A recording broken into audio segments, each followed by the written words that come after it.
Salve, salve, nação rubro-negra, aqui Marquinhos Assunção, chegando na manhã dessa quarta-feira, dia importante, dia de jogo do Flamengo, dia de buscar 3 pontos na tabela de classificação do Campeonato Brasileiro contra o Atlético Paranaense. Estamos chegando aqui para deixar você muito bem informado e também atualizado de tudo o que está acontecendo no rubro-negro mais querido do Brasil e do mundo, o Clube de Regatas do Flamengo. Bom, inicialmente eu pediria a você que não é inscrito no canal, que você fizesse a sua inscrição, pois ela é muito importante para a gente.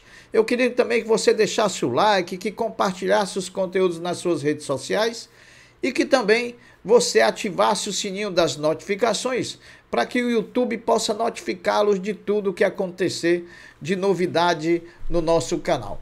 Bom, meus amigos, feito esse merchan do canal, vamos às informações de hoje. Vamos falar tudo do jogão de bola de logo mais Flamengo e Atlético Paranaense. Bom, o Flamengo fez ontem no CT Ninho do Urubu, pela manhã, sua última atividade em preparação para a partida contra o Atlético Paranaense, logo mais às 21h30 no estádio Kleber Andrade, em Cariacica, no Espírito Santo, jogo da 23ª rodada do Campeonato Brasileiro. Todos os jogadores se movimentaram sob o comando de Jorge Sampaoli, que os colocou em trabalho técnico-tático. Os únicos ausentes foram os lesionados Varela, Arrascaeta, Luiz Araújo e, por fim, Felipe Luiz, que sentiu o músculo posterior da coxa e está fora também da partida. Matheus Cunha, que desembarcou no Rio de Janeiro pela manhã e foi diretamente do aeroporto para o CT Ninho do Urubu, onde participou normalmente da atividade com o restante do elenco. O Flamengo trata a situação do goleiro com cautela, principalmente por conta do cansaço do deslocamento da viagem. Porém, a tendência é que Matheus Cunha seja o titular diante do Atlético Paranaense, contrariando muita gente que esperava a estreia do goleiro Rossi da Argentina, mas isso daqui a pouco, mais na frente, a gente vai trazer o provável time do Flamengo, segundo o portal GE. O Flamengo deixou o CT no final da tarde de ontem em direção ao aeroporto, onde por volta das 19h15 embarcou e decolou com destino ao Espírito Santo, onde já se encontra tendo sido recepcionado por grande parte da nação rubro-negra. Flamengo e Atlético Paranaense será dirigido da arbitragem por uma arbitragem toda gaúcha, menos o árbitro de VAR. O árbitro vai ser o Rafael Rodrigo Klein, não é Klaus, é Klein, do Rio Grande do Sul, assistido na bandeira 1 por Maurício Coelho Silva Pena, também do Rio Grande do Sul. Na bandeira 2, Maíra Mastella Moreira, também do Rio Grande do Sul. E no árbitro de vídeo, popularmente conhecido como VAR, Rodrigo Guarizo Ferreira do Amaral. Bom, meus amigos, a transmissão de Flamengo e Atlético Paranaense será em TV aberta pela Globo e em TV fechada pelo Premier. Na TV aberta, só não vai passar para os estados de Rio Grande do Sul e São Paulo, que acompanharão Internacional e São Paulo. Tanto na Premier quanto na TV Globo, a narração vai ser de Gustavo Villani, com comentários do ex-jogadores Diego Ribas e também do ex-jogador Pedrinho. Então, tá aí. A provável, segundo o portal GE, as prováveis escalações para entrar em campo hoje entre Flamengo e Atlético Paranaense é a seguinte, segundo o portal GE. O Flamengo, Matheus Cunha, Wesley, Fabrício Bruno, Davi Luiz e Léo Pereira, 3 zagueiros aí para suprir a ausência de Felipe Luiz, Alan, Gerson e Everton Ribeiro. Portanto, um volante de marcação, o Alan, e no ataque, Gabigol, Pedro e Cebolinha. Então, vamos com 3 zagueiros, um volante de marcação e 3 atacantes. Agora o time do Atlético. O goleiro vai ser Léo Link, Bento tá machucado, Madison na lateral direita porque o Kelvin foi vendido para a Rússia, Kaká, zagueiro porque Pedro Henrique tá machucado, Thiago Heleno e Esquivel na lateral esquerda. No meio-campo, Hugo Moura, cria da base rubro-negra, Eric e também Vitor Bueno. No ataque, Zapelli, o argentino, Pablo e Coelho. Esse é o time do Atlético. Agora uma notícia importante, né? Já virando a chave de Copa do Brasil para Campeonato Brasileiro, o jogador zagueiro do São Paulo, Roberto Arboleda, defendendo a seleção do Equador contra o Uruguai pelas eliminatórias da Copa do Mundo, deixou o campo lesionado, sentindo e levando a mão à coxa esquerda. Para quem vai jogar contra o Flamengo daqui exatamente a 3 dias ou 4 no máximo, fica difícil a presença de Arboleda, que é um desfalque seríssimo para o time do São Paulo. Então, vamos acompanhar a evolução da situação.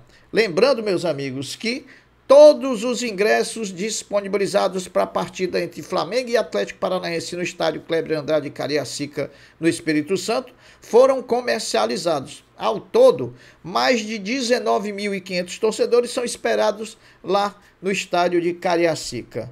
A escalação do São Paulo é uma dúvida, mesmo o Portal GE trazendo, a gente ainda tem dúvida se ele vai entrar com o Matheus Cunha ou com o próprio Rossi, se ele vai entrar com 2 volantes, quer não, mas a gente trouxe aí para você ver a escalação segundo o Portal GE.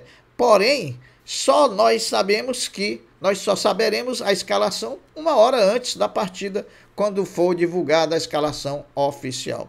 O Flamengo retorna ao Rio de Janeiro após a partida de hoje contra o Atlético Paranaense. Porém, o treino da quinta-feira não vai ser pela manhã. Logicamente, o treino vai se realizar na parte da tarde, né?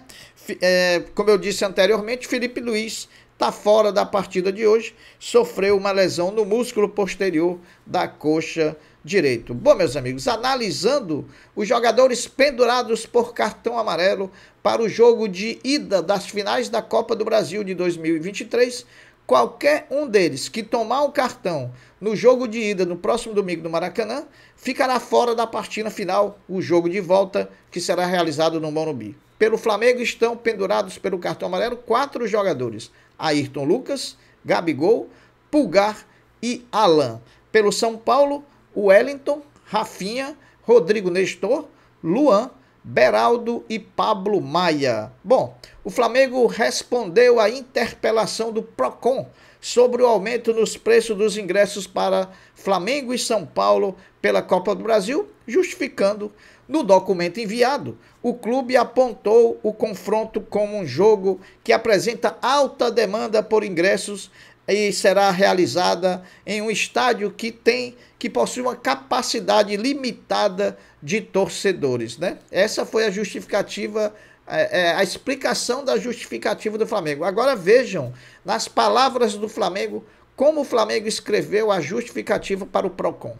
O Flamengo é uma entidade privada e, como tal, utiliza na fixação de preços a lei da oferta e da demanda, ou seja, conforme apresentada a procura e na proporção do que se apresenta a sua oferta. Fecha aspas. Foi a resposta do Flamengo ao Procon. Bom, meus amigos, o Flamengo, diante do Atlético Paranaense, busca a sua quinta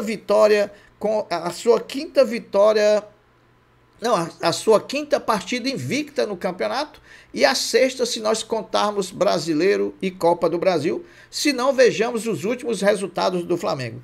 Dia 13 de agosto, o Flamengo empatou com São Paulo no Maracanã por 1-1. No dia 16 de agosto, o Flamengo venceu o Grêmio no Maracanã por 1-0. No dia 20 de agosto, o Flamengo venceu o Curitiba por 3-2 lá em Curitiba. No dia 26 de agosto, o Flamengo empatou com o Internacional de Porto Alegre no Maracanã. E, por fim, no dia 2 de setembro, o Flamengo venceu o Botafogo dentro do Engenhão por 2-1. Bom, meus amigos, em reunião do Conselho Deliberativo do Flamengo, o COD, na última segunda-feira, foram aprovadas as renovações dos contratos com 3 parceiros rubro-negros. Primeiro com a TIM, depois com a Ambev e depois com a Brasiline. Estima-se em mais ou menos 24 milhões de reais barra ano a soma dos contratos renovados na última reunião do Conselho Deliberativo na última segunda-feira. E por falar em Conselho Deliberativo, amanhã, quinta-feira, dia 14, o Conselho volta a se reunir para votar a proposta de emenda ao Estatuto que altera de 3 anos com reeleição, para 4 anos sem reeleição, o mandato do futuro presidente do Flamengo que vai suceder Rodolfo Landim. Não há possibilidade de cair por Landim mais um ano de mandato. O Landim vai sair no dia 31/12/2024, tempo pelo qual ele foi eleito em 2022. Bom, após a pausa providencial para a manutenção do gramado do Maracanã, o gramado do Maracanã está pronto para receber a partida de ida da final da Copa do Brasil entre Flamengo e São Paulo. A gestão do Maracanã aproveitou o período para aplicar adubos e também produtos para raiz e folhas de grama. O calor do Rio de Janeiro feito nos últimos dias ajudou nos cuidados com a grama do tipo bermuda, que é usada no Maracanã, assim como também, pessoal, a ausência de jogos no gramado durante esse tempo foi fundamental para que o gramado voltasse a ser um gramado de grande qualidade. Bom, meus amigos, as diretorias de Flamengo e São Paulo entraram em um acordo e a retirada dos ingressos para o jogo de volta da final da Copa do Brasil poderá ser feita tanto no Rio de Janeiro quanto na capital paulista. Antes, só poderia se trocar lá em São Paulo. No Rio de Janeiro, o local ainda vai ser divulgado e definido nos próximos dias. A troca vai se realizar no Rio nos dias 21 e 22 de setembro. Em São Paulo, ela se realizará nos dias 23 e 24 de setembro, portanto, era uma coisa que estava aperreando a torcida do Flamengo, não vai mais aperrear. Bom, meus amigos, foi com muita alegria que nós vimos nas redes sociais a divulgação, nas redes sociais, a divulgação de lances da base rubro-negra, mais precisamente do Sub-12 do Flamengo, né? Onde um filho de peixe nunca vai nascer um sapo, vai sempre nascer um peixinho, né? E com 12 anos, né, pessoal? Com 12 anos, vem surgindo aí um craque de nome Davi. Filho de quem? Filho de Diego Ribas, que tem como pedigree nada mais, nada menos do que Diego Ribas. Parabéns pelo filhão Diego, parabéns ao Davi, camisa 10 do Sub-12 do Flamengo. Vem um craque pintando aí, hein, galera? Bom, meus amigos, a CBF definiu e detalhou os jogos das rodadas dos números 25 a 29 do Campeonato Brasileiro. Nós vamos trazer aqui os jogos, os horários e os dias confirmados dos jogos do Flamengo da 25ª à 29ª rodada do Brasileiro. Na 25ª, o Flamengo joga dia 30 de setembro, um sábado, às 16 horas contra o Bahia, no Maracanã. A 26ª rodada, o Flamengo joga dia 7 de outubro, também um sábado, lá em São Paulo contra o Corinthians, às 21 horas. É brincadeira, um jogo sábado, 21 horas. Na 27ª rodada, o Flamengo enfrenta, no dia 18 de outubro, uma quinta-feira, o Cruzeiro no Mineirão, às 19 horas. Na 28ª rodada, no dia 22 de outubro, que é um domingo, o Flamengo enfrenta o Vasco, não se sabe ainda, acho que é no Maracanã, às 16 horas. E na 29ª rodada, o Flamengo enfrenta no dia 25 de outubro, uma quarta-feira, o Grêmio jogando na Arena do Grêmio às 21 horas, né? Bom, para terminar o giro de notícias, vamos sair um pouquinho do futebol e trazer para o nosso orgulho da nação, o basquete. O NBB divulgou a tabela do NBB 2023-2024, que vai começar no dia 21 de outubro. A tabela divulgada foi apenas do primeiro turno, né? Veja contra quem o Flamengo estreia e veja quando que o Flamengo enfrenta os clássicos locais contra Vasco e Botafogo. O Flamengo estreia dia 13 de outubro. Marquinhos, mas o campeonato não só começa dia 21? Por que é que o Flamengo vai estrear antes do dia 13? Porque o Flamengo cedeu muitos jogadores para a seleção disputar o Pan-Americano, então vão trazer 2 jogos antes do início do campeonato do Flamengo. Então, dia 13 de outubro, o Flamengo estreia no Maracanãzinho contra o Minas, os Minas, às 20 horas.